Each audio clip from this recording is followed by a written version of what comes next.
Hello everyone, शिक्षा सप्तक में आपका स्वागत है। केमिस्ट्री में आज हम लोग सोल्यूशन के टॉपिक को आगे बढ़ाते हैं।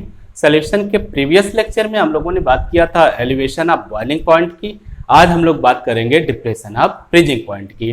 डिप्रेशन ऑफ फ्रीजिंग पॉइंट का मतलब कि अगर हम किसी सब्सटेंस का फ्रीजिंग पॉइंट निकाल लेते हैं, प्योर है, प्योर स्टेट में है, उसका फ्रीजिंग पॉइंट निकाल लेते हैं और फिर उस सब्सटेंस में हम लोग कोई नॉन वोलेटाइल सॉल्यूट ऐड कर देते हैं तो फिर उसका फ्रीजिंग पॉइंट कम हो जाता है। अब फ्रीजिंग पॉइंट में ये जो कमी होती है इसी को कहते हैं डिप्रेशन ऑफ फ्रीजिंग पॉइंट। इसी की बात आज करनी है। तो हम लोग देखते हैं कि फ्रीजिंग पॉइंट पर जो होता है, हम लोग ये जानते हैं कि at the freezing point, at the freezing point, freezing point पर जो होता है किसी भी सब्सटेंस के लिए, कोई सब्सटेंस हो, for a substance,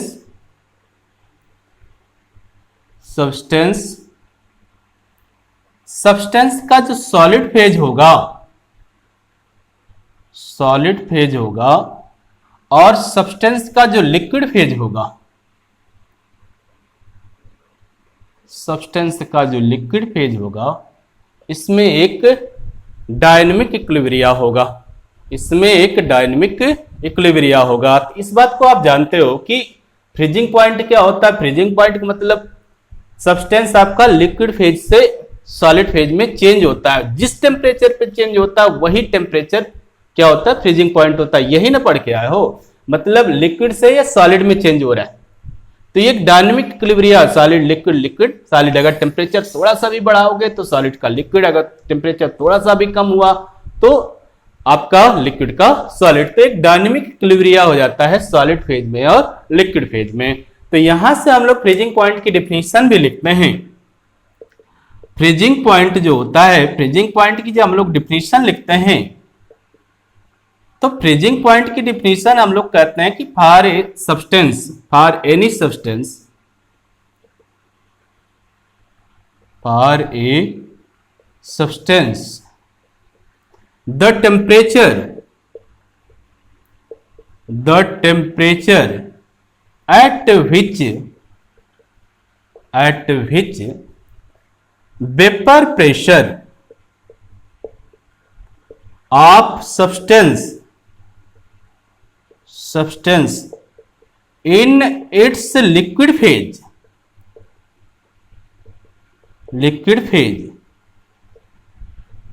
is will be equal to vapor pressure of substance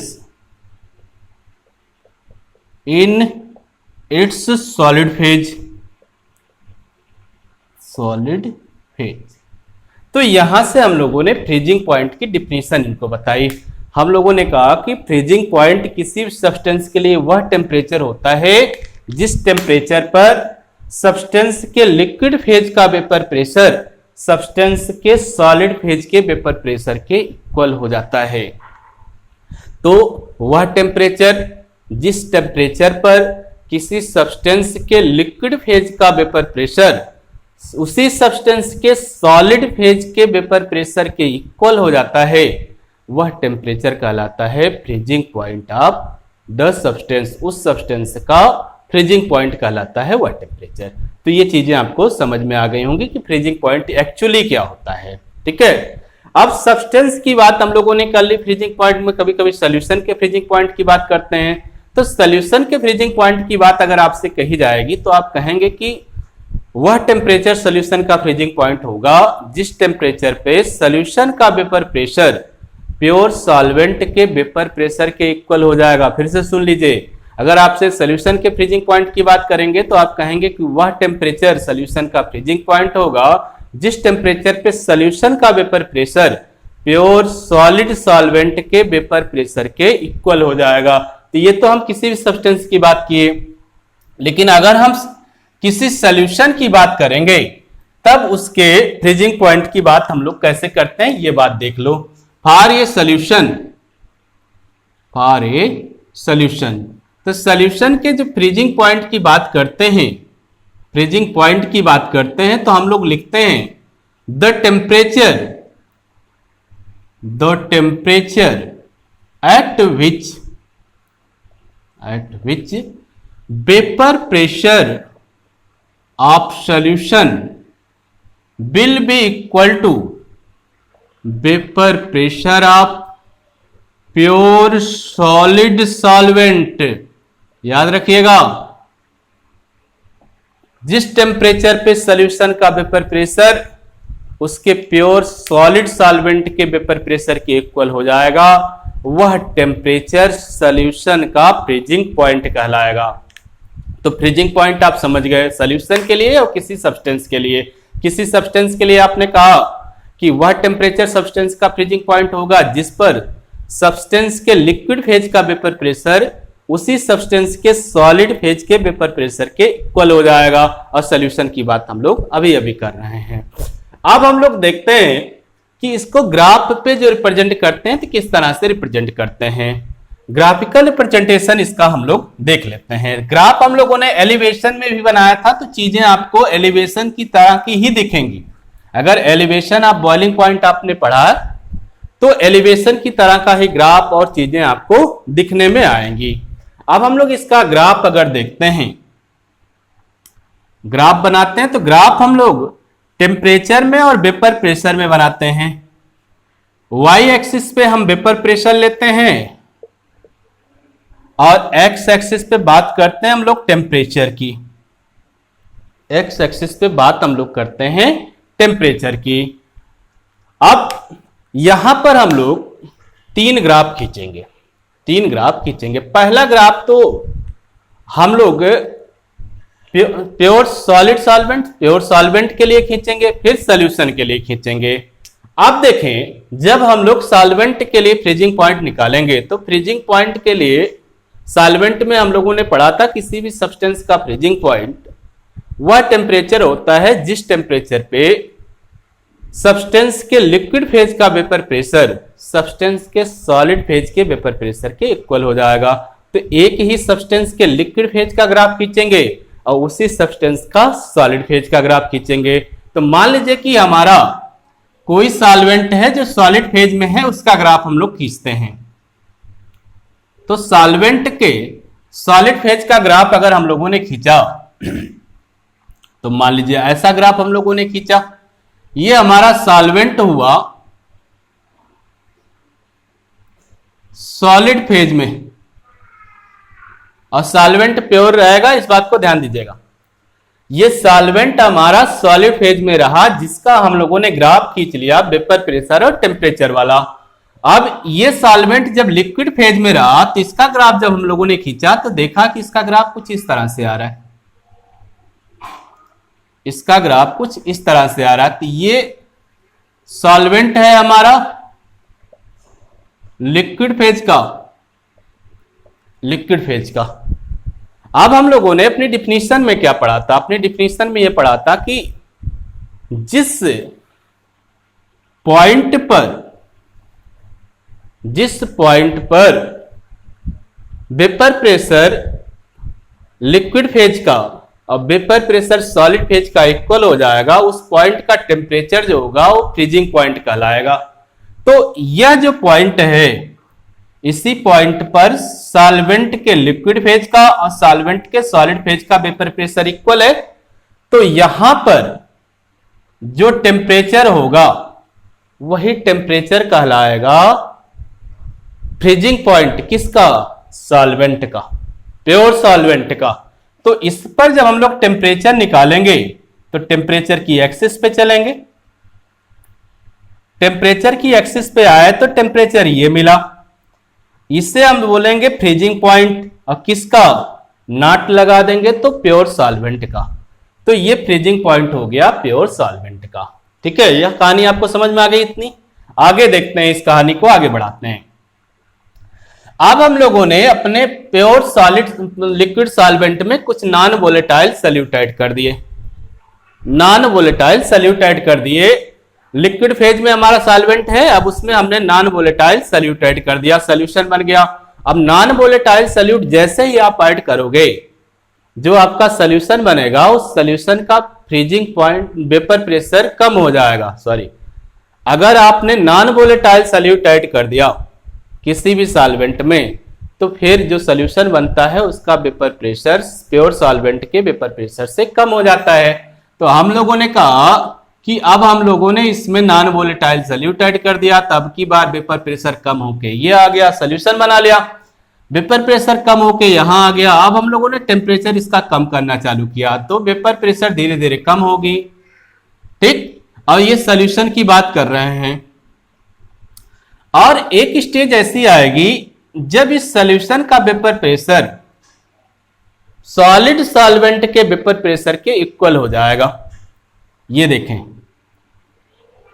ये स्टेज ऐसी है, ये पॉइंट ऐसा है जिस पॉइंट पर सॉल्यूशन का वेपर प्रेशर सॉलिड सॉल्वेंट के वेपर प्रेशर के इक्वल है, तो हम लोग इसी को कहते थे सॉल्यूशन का फ्रीजिंग पॉइंट। यही तो सॉल्यूशन के फ्रीजिंग पॉइंट में हम लोगों ने बात की थी, vapour pressure of solution will be equal to vapour pressure of pure solid solvent. अब प्योर सॉलिड सॉल्वेंट और सॉल्यूशन का वेपर प्रेशर इस पॉइंट पर इक्वल है, तो इस पॉइंट पर टेम्परेचर अगर हम लोग डिफाइन कर लें टेम्परेचर एक्सिस पे, तो यही temperature freezing point of solution हो जाएगा, जिसे टीएफ से लिखते हैं, टीएफ से लिखते हैं। ठीक है, तो ग्राफ से हम लोगों को समझ में आया कि प्योर सॉल्वेंट का जो फ्रीजिंग पॉइंट है वो टीएफ नॉट है, और सॉल्यूशन का फ्रीजिंग पॉइंट हो गया टीएफ, जब हम लोगों ने सॉल्वेंट में नॉन वोलेटाइल सॉल्यूट ऐड किया। अब ध्यान से देखो,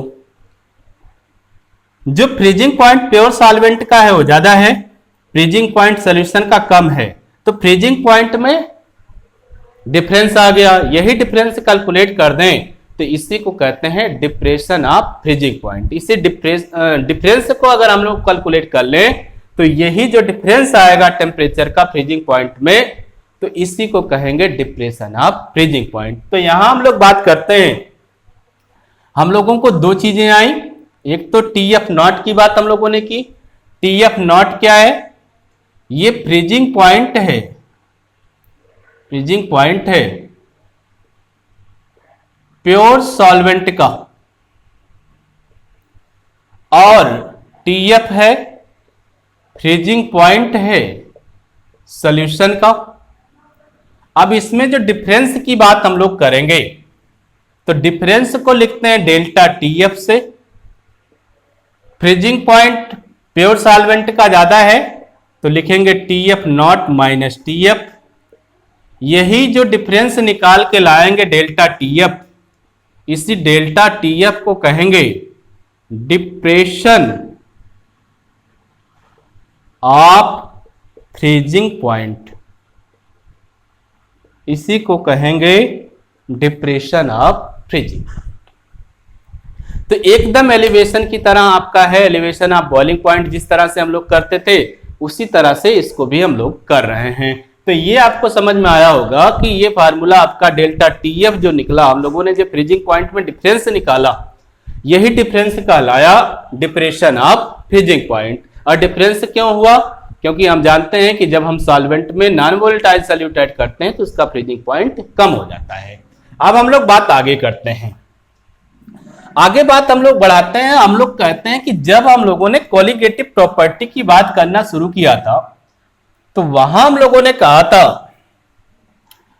कि डाइल्यूट सॉल्यूशन के लिए सारी बातें होंगी, जो भी बातें होंगी वो बातें डाइल्यूट सॉल्यूशन के लिए ही होंगी।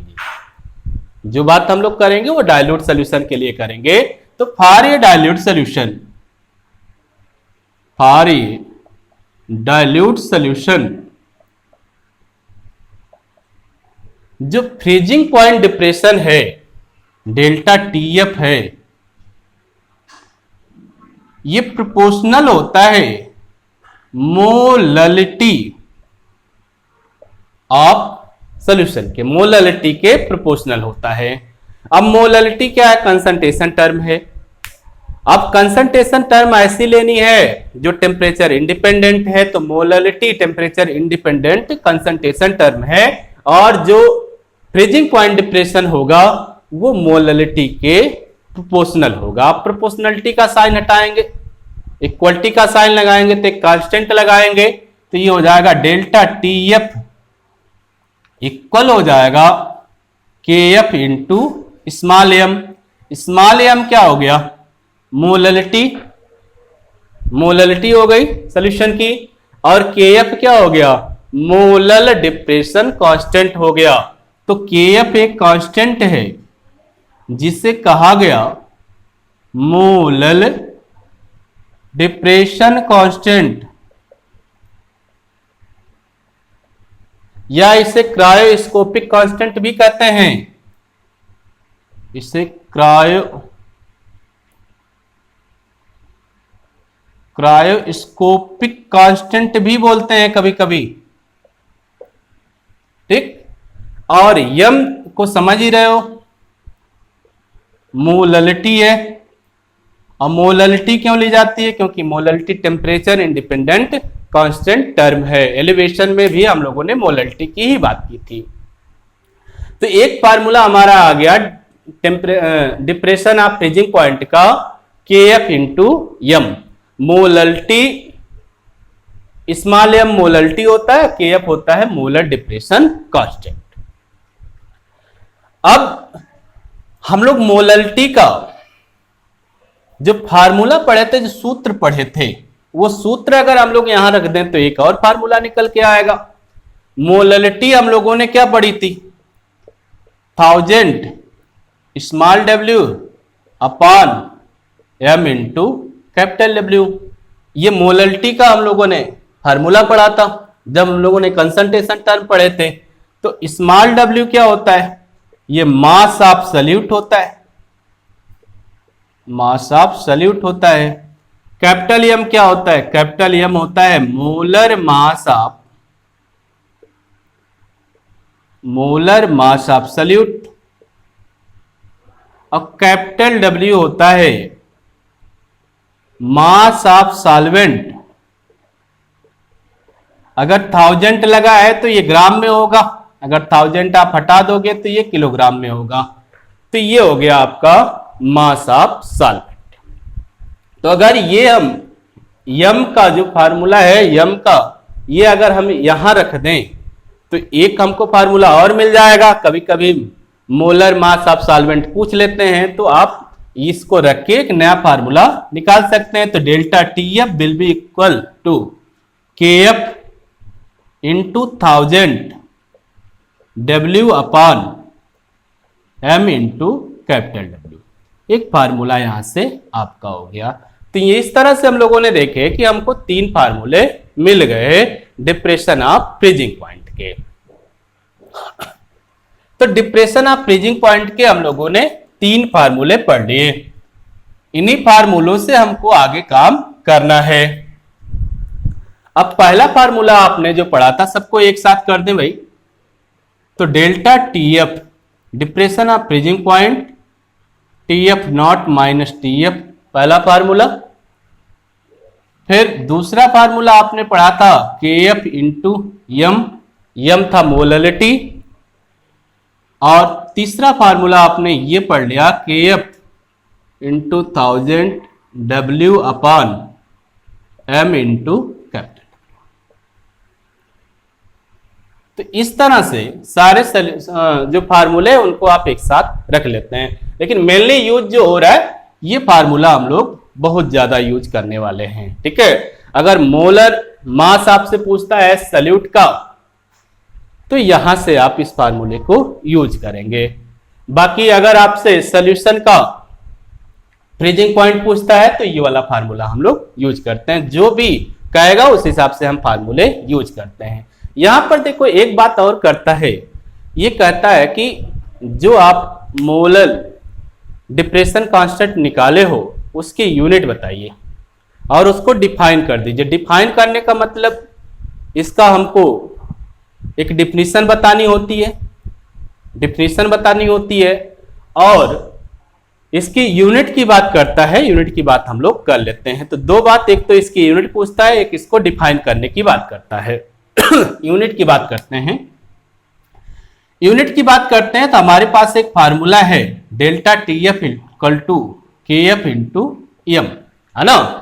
तो के एफ को अगर हम यहां से निकालें तो के एफ इक्वल टू हो जाएगा delta T F upon M. और टी क्या है? टेम्परेचर। ये है टेम्परेचर और ये क्या है? मोललिटी। मोललिटी। अगर हमको केएफ की यूनिट निकालनी है तो सबकी यूनिट रखनी होगी। टेम्परेचर है तो इसकी यूनिट केल्विन होती है, केल्विन होती है। मोललिटी की यूनिट हम लोग जानते हैं, मोल पर केजी, पर केजी। यही ना करते हो कि number of mole of solute dissolve in पर केजी ऑफ सॉल्वेंट। तो जो मोललिटी का यूनिट होता है वो मोल पर केजी। अगर केजी को ऊपर कर लें तो unit of KF, molar depression constant की यूनिट हो जाएगी केल्विन, केजी पर मोल। यही यूनिट निकल के आई थी, याद करो, यही सेम यूनिट निकल के आई थी मोलर एलिवेशन कांस्टेंट का। केबी की भी यही यूनिट निकल के आई थी केल्विन केजी पर मोल, और केएफ की भी यही यूनिट निकल के आई केल्विन केजी पर मोल।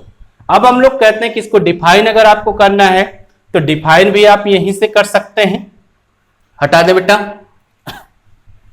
अब यहां देखें, अगर ये कहेगा कि डिफाइन करो, डिफाइन करो आप, डिफाइन करो आप केएफ को, तो हम लोग केएफ का फार्मूला लिखते हैं के नहीं सॉरी केएफ की डिफिनीशन बताते हैं। केएफ की डिफिनीशन के लिए हम लोग इसको मोललिटी को 1 अगर मान लें, इफ मोललिटी जो आपकी है वो 1 हो गई तो केएफ आपका क्या हो गया? डेल्टा टीएफ के बराबर। यही ना, केएफ क्या है? मोलल डिप्रेशन कांस्टेंट है, ये डिप्रेशन कांस्टेंट है। और डेल्टा टीएफ क्या है? Depression of freezing point, depression of freezing point. तो आप कहेंगे कि 1 मोलल सॉल्यूशन के लिए जो डिप्रेशन ऑफ फ्रीजिंग पॉइंट होता है वही मोलर डिप्रेशन कांस्टेंट कहलाता है। और 1 मोलल कब होगा? जब 1 मोल सॉल्यूट को 1 केजी सॉल्वेंट में आप डिजॉल्व करोगे। तो पूरी परिभाषा जब आप बताओगे, if 1 KG of solute 1 mole solute is dissolve in 1 kg of solvent, then the depression of freezing point is called molar depression constant। तो इस तरह से हम लोग इसको डिफाइन कर देंगे कि केएफ क्या होगा। केएफ को हम लोगों ने वहां पे केबी को भी डिफाइन करना सीखा था, सेम उसी तरह से हम आप यहां पर केएफ को भी डिफाइन कर देंगे, मोलर डिप्रेशन कांस्टेंट को भी डिफाइन कर लेंगे। आगे बात कर लेते हैं क्वेश्चन की, फिर आगे चलते हैं। एक क्वेश्चन कर लेते हैं, फिर कुछ बातें और हैं, फिर उसको करते हैं हम लोग। क्वेश्चन की बात कर लेते हैं। तो क्वेश्चन में एक क्वेश्चन लेते हैं, 45 gram ethylene glycol is mixed in 600 gram water। Calculate. 2 question आपसे पूछा जा रहा है। पहला, फ्रीजिंग पॉइंट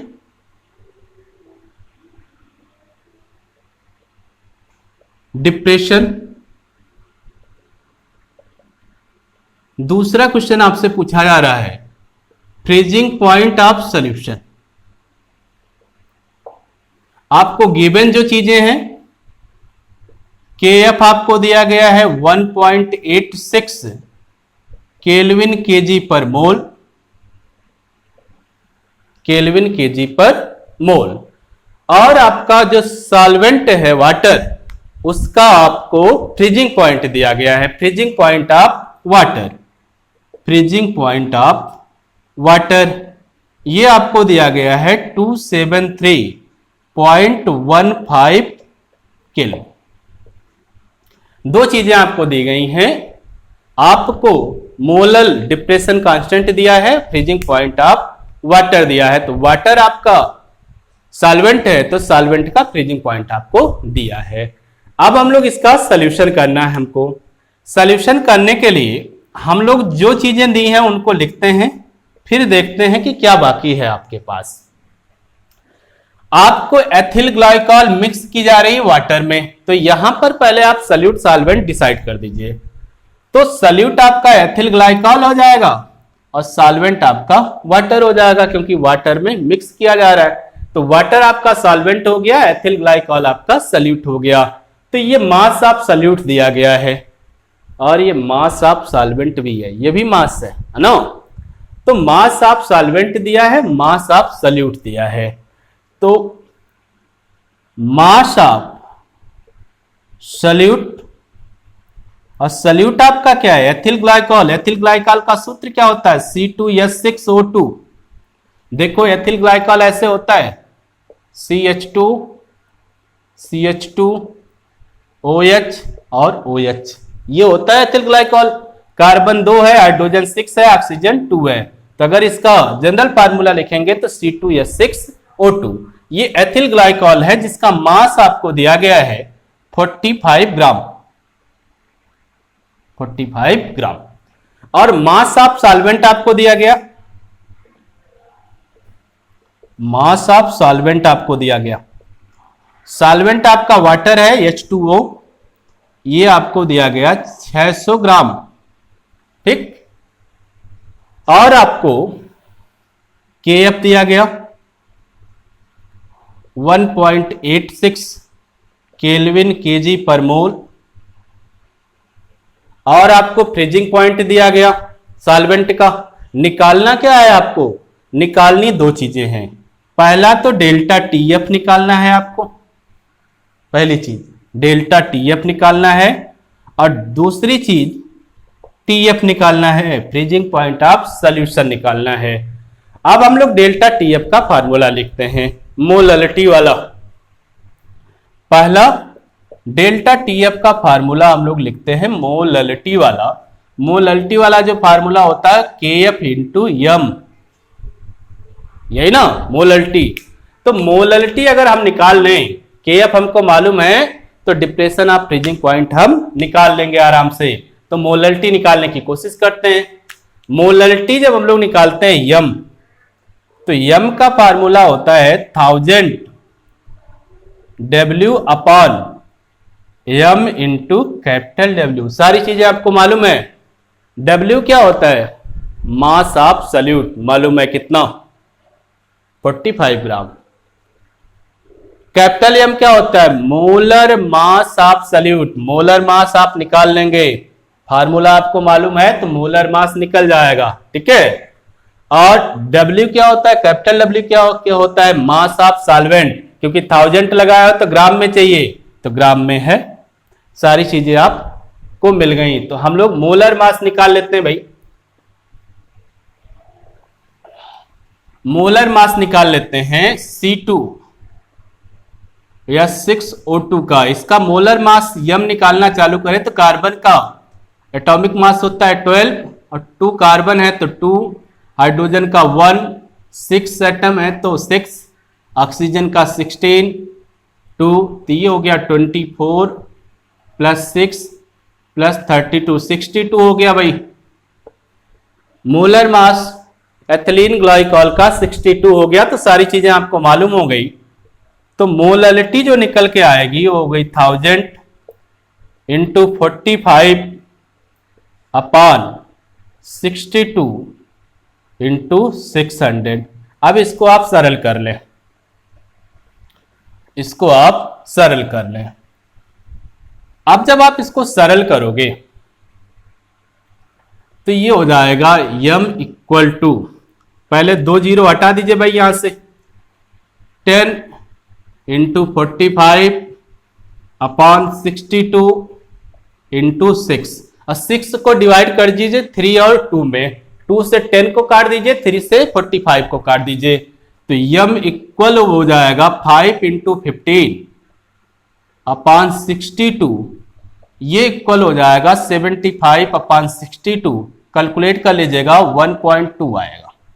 ठीक है, तो जो मोलरिटी निकल के आई वो आई 1.2, मोलरिटी आपने निकाल लिया। अब इस फार्मूले में आप रख दें तो डायरेक्ट आपका डिप्रेशन ऑफ फ्रीजिंग पॉइंट मिल जाएगा।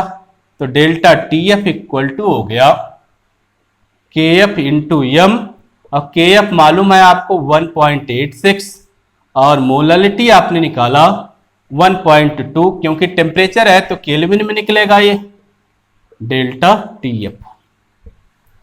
इसको आप मल्टीप्लाई कर लीजिएगा,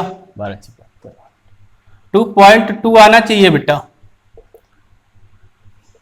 केमिस्ट्री में हम लोग नियर अबाउट कैलकुलेशन करते हैं, एग्जैक्ट कैलकुलेशन की बहुत ज्यादा जरूरत नहीं होती है। तो ये डेल्टा टीएफ जो आपका निकल के आया वो आया 2.2 केल्विन। तो डिप्रेशन ऑफ फ्रीजिंग पॉइंट हम लोगों ने निकाल लिया 2.2 केल्विन। पहला आंसर हम लोगों ने बता दिया इनको। दूसरे आंसर की बात करते हैं। इन्होंने हमसे कहा कि सॉल्यूशन का फ्रीजिंग पॉइंट बता दीजिए। तो डेल्टा टीएफ को हम लोग लिखते हैं टीएफ नॉट माइनस टीएफ, और टीएफ नॉट और डेल्टा टीएफ आपको मालूम हो गया। डेल्टा टीएफ आपने क्या निकाला 2.2, और TF not freezing point of solvent, और सॉल्वेंट आपका क्या है वाटर, वाटर का फ्रीजिंग पॉइंट दिया है 273.15 केल्विन, 273.15 माइनस टीएफ, और यहां से टीएफ आप निकालिएगा तो 273.15 माइनस 2.2 जो आएगा वो केल्विन में आएगा। ये आपका आंसर हो जाएगा, ये मिल जाएगा आपको फ्रीजिंग पॉइंट ऑफ सॉल्यूशन। इस तरह से हम लोगों ने देखा कि हम क्वेश्चन किस तरह से हैंडल करते हैं। तो क्वेश्चन हम लोग उसी तरह से करेंगे, एलिवेशन वाला सेम। हम लोग पहले मोलरिटी निकालने की कोशिश करेंगे और फिर अपना formula delta T F equal to K F into M, इससे शुरू करेंगे, रखने की कोशिश करेंगे। लगभग सारे क्वेश्चन बन जाएंगे। कभी कभी मोलर मास की बात करते हैं तो मोलरिटी जब आप निकालोगे तो मोलर मास के टर्म में वो आ जाएगा। अब हम लोग एक बात और करते हैं कि एक फार्मूला होता है जो रिलेट करता है के एफ और के बी को, है ना। के एफ का मतलब मोलर डिप्रेशन कांस्टेंट और के बी का मतलब मोलर एलिवेशन कांस्टेंट। तो मोलर एलिवेशन कांस्टेंट और मोलर डिप्रेशन कांस्टेंट के कुछ रिलेशन भी होते हैं। यहां एक बात ध्यान दीजिएगा कि किसी एक ही सब्सटेंस के लिए मोलर डिप्रेशन कांस्टेंट हमेशा मोलर एलिवेशन कांस्टेंट से ज्यादा होगा, लेकिन हीट हमेशा ज्यादा होगी एलिवेशन की। हीट एलिवेशन की ज्यादा होगी लेकिन कांस्टेंट फ्रीजिंग का ज्यादा होगा। मोलर डिप्रेशन कांस्टेंट ज्यादा होगा। हमें एक ही सब्सटेंस के लिए अगर आप मोलर डिप्रेशन कांस्टेंट निकालें और मोलर एलिवेशन कांस्टेंट निकालें तो हमेशा molar depression constant elevation constant से ज्यादा होगा। लेकिन एक ही सब्सटेंस के लिए अगर आप इंथैल्पी निकालें एलिवेशन की और फ्रीजिंग की तो आप सीधा सीधा जानते हैं इंथैल्पी फ्रीजिंग कम होगी और एलिवेशन की ज्यादा होगी। इसका तो जनरल कॉन्सेप्ट है, जनरल कॉन्सेप्ट हो गया ना इंथैल्पी का। हीट का तो जनरल कॉन्सेप्ट हो गया, लेकिन कांस्टेंट का कॉन्सेप्ट आप याद रखिएगा। एक ही सब्सटेंस के लिए हमेशा जो डिप्रेशन कांस्टेंट होगा, मोलर डिप्रेशन कांस्टेंट होगा, वो मोलर एलिवेशन कांस्टेंट से ज्यादा होगा। अब एक रिलेशन ये देते हैं, फार्मूला देते हैं, इस पर भी कभी कभी क्वेश्चन पूछ लेते हैं। ये फार्मूला एक बार के एफ का और के बी का दोनों हम लोगों को याद रखना चाहिए। तो के एफ का जो फार्मूला है वो है R T F square upon 1000 L F. अभी मैं बताऊंगा कौन सा सिंबल किसको रिप्रेजेंट करता है। और के बी की बात जब हम लोग करेंगे तो R T B square upon 1000 L B. यहां पर R जो है वो गैस कांस्टेंट होता है। R जो होता है ये गैस कांस्टेंट होता है। इसकी यूनिट अलग अलग होती है। हम लोगों ने जब पढ़ा था तो उसको बताया था 3 यूनिट यूज करते हैं, जो यूनिट लगेगी वो यूज कीजिएगा। गैस कांस्टेंट है। TF जो है फ्रीजिंग पॉइंट हो गई। TF जो है आपका वो फ्रीजिंग पॉइंट हो गया।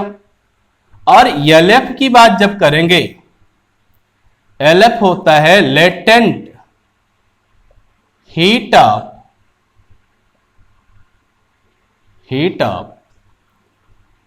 फ्रीजिंग।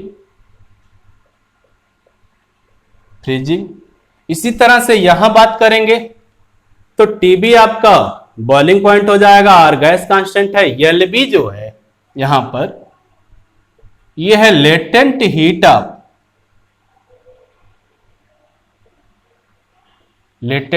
Of boiling.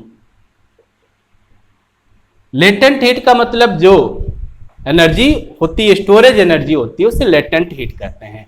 अब लेटेंट हीट अगर आप निकालोगे तो L बराबर होता है डेल्टा H अपान M। डेल्टा H अपान M, ये हम लोग पढ़ेंगे जब हम लोग थर्मोडायनेमिक्स पढ़ेंगे।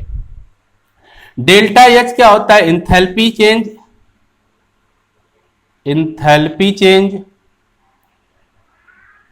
चेंज होता है। और M क्या होता है? M होता है मोलर मास ऑफ सॉल्वेंट। याद रखिएगा, सॉल्वेंट का मोलर मास होता है। तो इसको अगर यहां रखोगे तो ये 2 चीजें बन जाएंगी।